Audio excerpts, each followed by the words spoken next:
देखिए, my self के सिंह। आज आप लोगों को हम जो है ऑर्गेनिक केमिस्ट्री में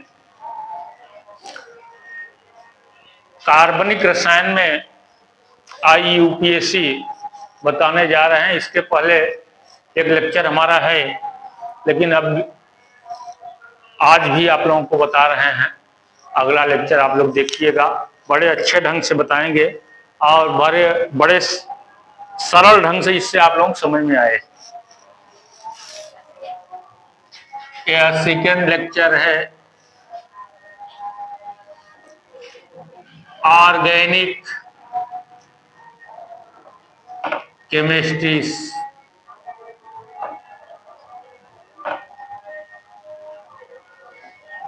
से कहेंगे हिंदी में कार्बनिक रसायन।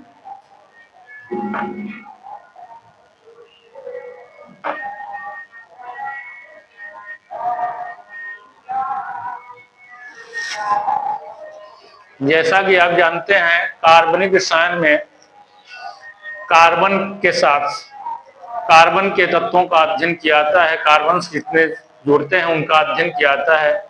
इसमें पहले जो है हम हाइड्रोकार्बन से स्टार्ट कर रहे हैं। देखिए,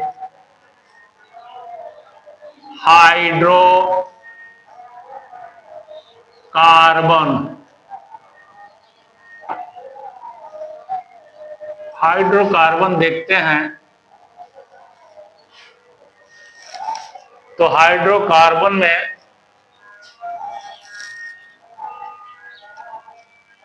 एलिफैटिक, एरोमेटिक,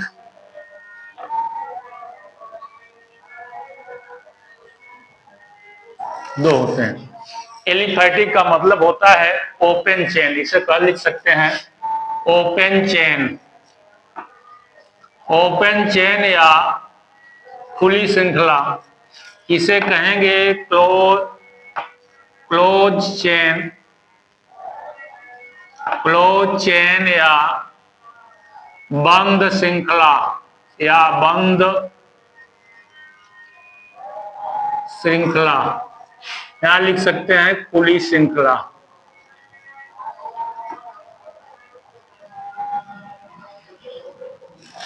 अब देखिए, एलिफैटिक को जो है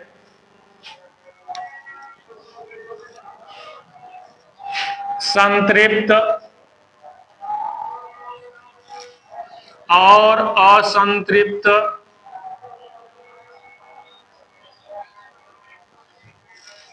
इसे कहेंगे सैचुरेटेड हाइड्रोकार्बन। इसे कहेंगे अनसैचुरेटेड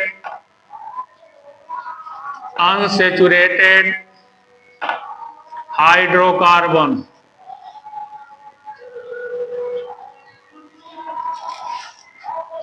अब देखिए, सैचुरेटेड के अंतर्गत जो है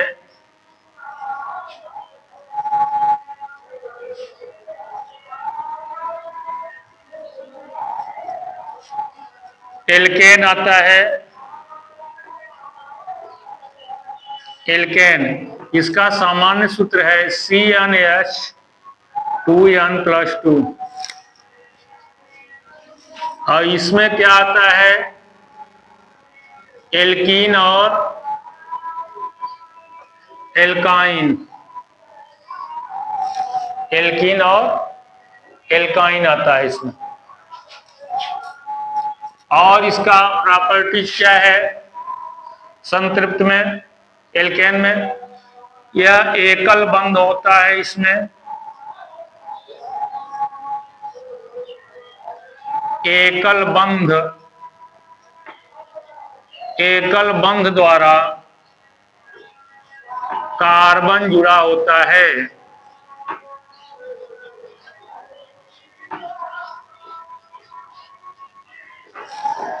और इसमें क्या है,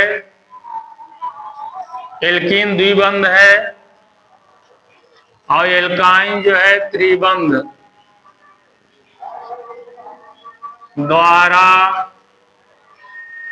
कार्बन जुड़ा होता है।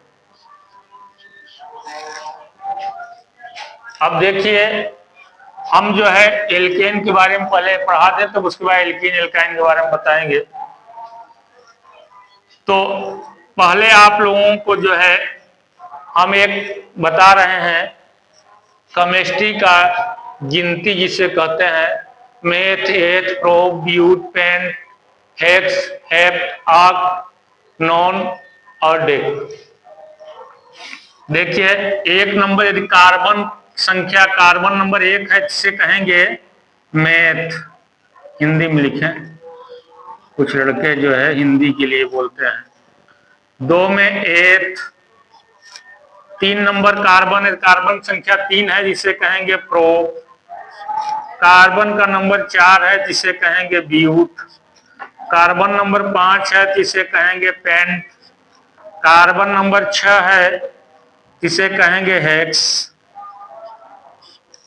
और कार्बन नंबर 7 है जिसे कहेंगे हेप्ट। कार्बन नंबर 8 है तो कहेंगे ऑक्ट। कार्बन नंबर 9 है तो नॉन। कार्बन नंबर 10 है तो डेक। इस ढंग से आप याद कर सकते हैं meth, eth, prop, but, pent, hex, hept, oct और deck.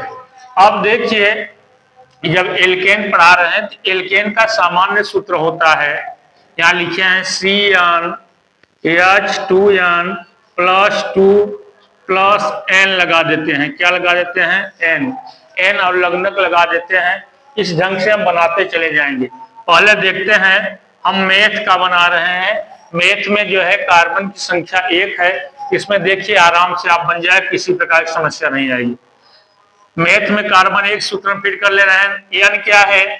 N number of carbon, N को बोलते हैं। इसमें सूत्र में जो N है, N क्या है? इसे कार्बन की संख्या कहेंगे, इसे कार्बन की संख्या।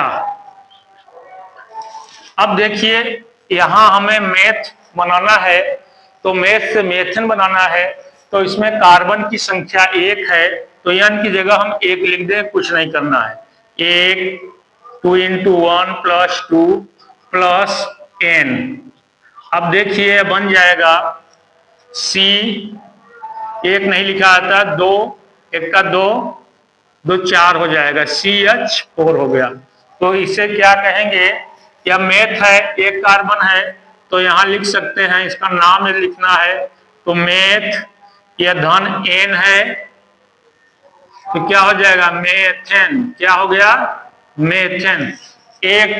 एक मेथ है और उसके साथ अनुलग्नक N लगा दिए, तो मेथेन एल्केन N आ रहा है लास्ट में, इसलिए एल्केन का जो होगा उसके अंत में हम N लगाएंगे, मेथ धन N लगा देंगे, क्या हो जाएगा? मेथेन। यदि हम देखते हैं मेथेन का स्ट्रक्चर देखेंगे, आपके एक प्रॉपर्टीज बताए हैं इसका, कि सिंगल बॉन्ड द्वारा कार्बन जुड़ता है, तो हम सिंगल बॉन्ड द्वारा कार्बन को जोड़ दे रहे हैं हाइड्रोजन के साथ। यह ये हमारा देखिए मेथेन का स्ट्रक्चर होगा। एक चीज और ध्यान दीजिए, ये देखते हैं कि जो सिंगल बॉन्ड इसमें लगे हुए हैं एल्केन में, सब जो है सिग्मा बॉन्ड द्वारा जुड़ते हैं।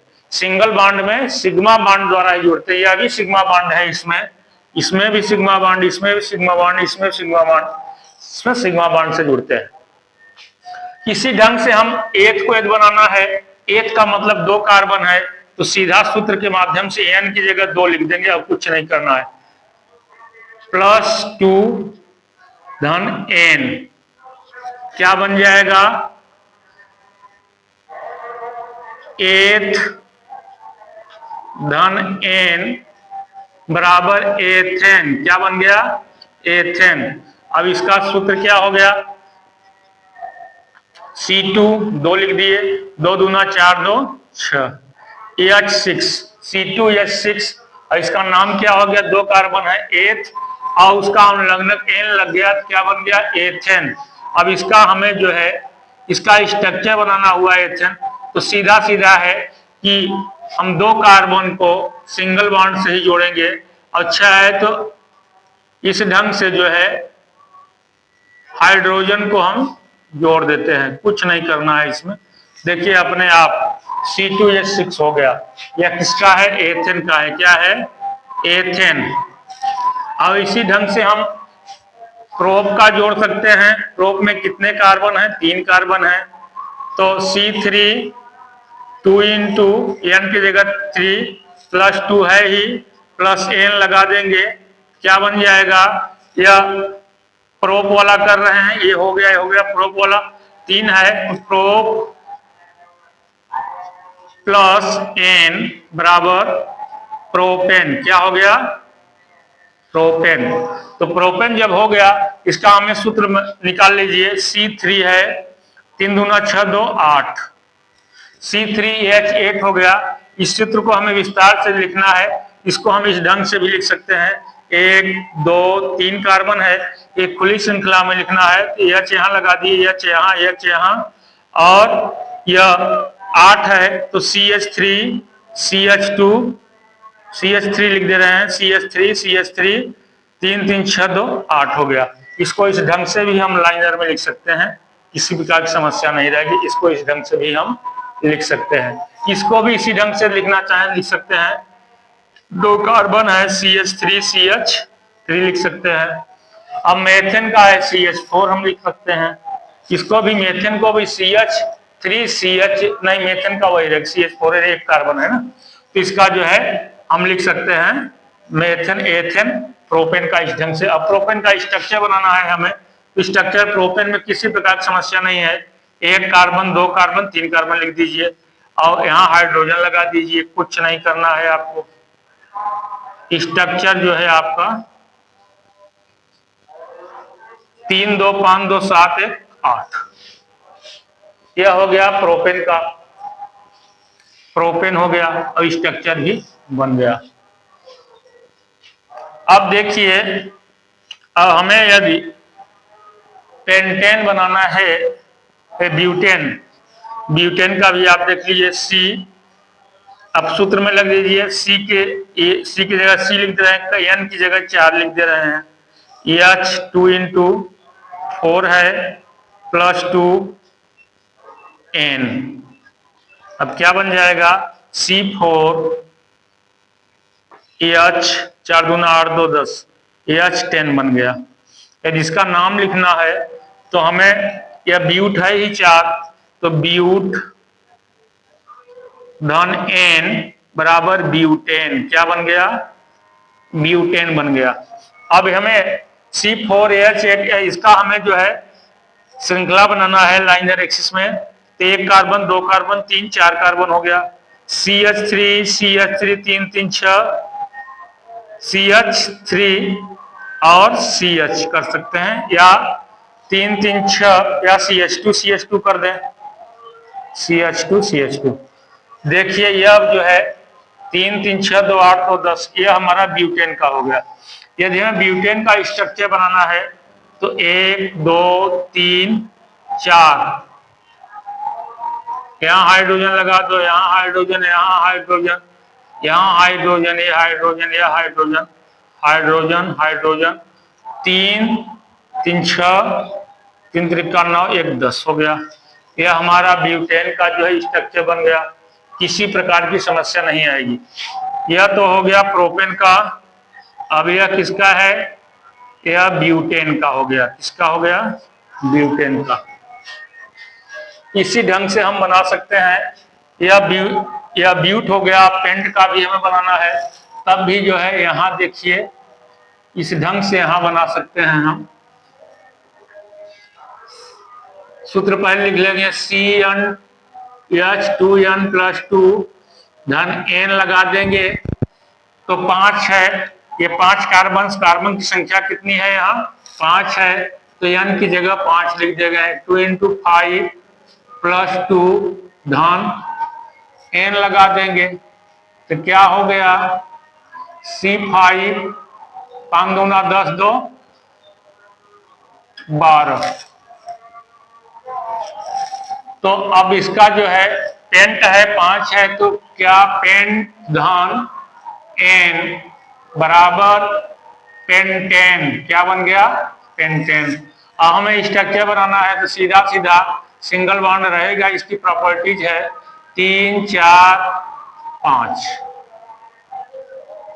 Hydrogen hydrogen hydrogen hydrogen hydrogen hydrogen hydrogen hydrogen hydrogen hydrogen. अब गिन लीजिए, 3 2 5 2 7 2 9 2 11 12। देख लीजिए C5H12। इसी ढंग से हमें हेक्सेन का भी बनाना है, तो हेक्सेन का भी हम बना देंगे। CnH2n प्लस 2 वही सूत्र रहेगा, प्लस N लगा देंगे, तो हेक्सेन का मतलब 6 कार्बन है, तो N की जगह हम 6 लिख देंगे। C6 2 इंटू N की जगह फिर 6 लिख दे रहे हैं, प्लस 2 धन N है, N क्या है, अनुलग्नक है, तो बराबर करके C6 6 दूना 12 2 14, यह 14 हो गया, प्लस N है ही, तो क्या हो जाएगा, हेक्स, इसे कहेंगे हेक्स धन N बराबर हेक्सेन। क्या हो गया, हेक्सेन हो गया। अब हमें हेक्सेन का भी स्ट्रक्चर बनाना है, तो कुछ नहीं करना है, आप देखते हैं 1 2 3 4 5 6, सीधा H लगा दीजिए, H लगाते जाइए। केमिस्ट्री सबसे सरल विषय है, सबसे कठिन विषय है। सरल विषय है, समझ में आ गया तो सरल है, और इसमें कुछ याद करने की जरूरत है ही नहीं। आप देख लीजिए, हेक्सेन में 14 है, 3 हो गया, 3 2 5 2 7 2 9 2 11 2 13 14, स्ट्रक्चर सही है। और सब सिग्मा बॉन्ड से ही जुड़ेंगे, क्योंकि सिंगल बॉन्ड है तो सिग्मा बॉन्ड से ही जुड़ना है। अब देखिए, हेक्सेन तक आप लोग बता दिए। इसी ढंग से हेप्ट भी रहेगा, 7 भी इसी ढंग से, 7 नंबर कार्बन पर भी आप इस ढंग से कर सकते हैं। तो यहाँ तक हमें लगता है समझ में आ गया होगा। तो संतृप्त कार्बन के बारे में आप लोग जान गए होंगे कि संतृप्त कार्बन, संतृप्त हाइड्रोकार्बन या सैचुरेटेड हाइड्रोकार्बन क्या है, एल्केन सैचुरेटेड हाइड्रोकार्बन है, क्योंकि इसमें सिंगल बॉन्ड ही पाया जाता है, इसलिए सैचुरेटेड हाइड्रोकार्बन है।